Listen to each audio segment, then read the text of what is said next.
तर आपण पाहतोय मुंबईमध्ये 227 जागांसाठी निवडणूक झाली होती। त्यानंतर 93 जागांवर भाजप, 64 जागांवर ठाकरे सेना, 9 जागा मनसे, त्याचप्रमाणे 24 जागांवर शिंदे सेना।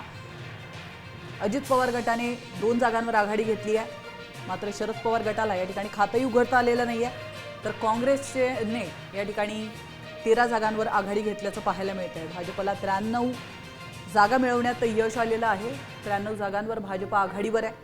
त्यानंतर शिंदे सेनेला 24 जागांवर या ठिकाणी आघाडी मिळाल्याचं पाहायला मिळत आहे।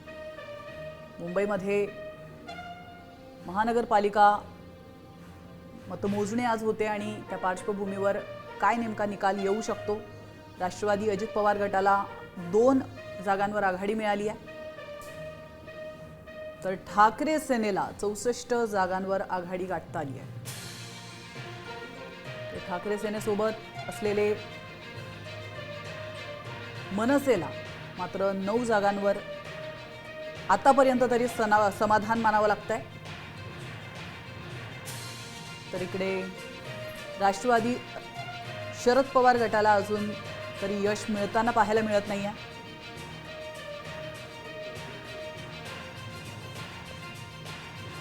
तर काँग्रेसने 13 जागांवर आघाडी मिळवली आहे। महत्त्वाची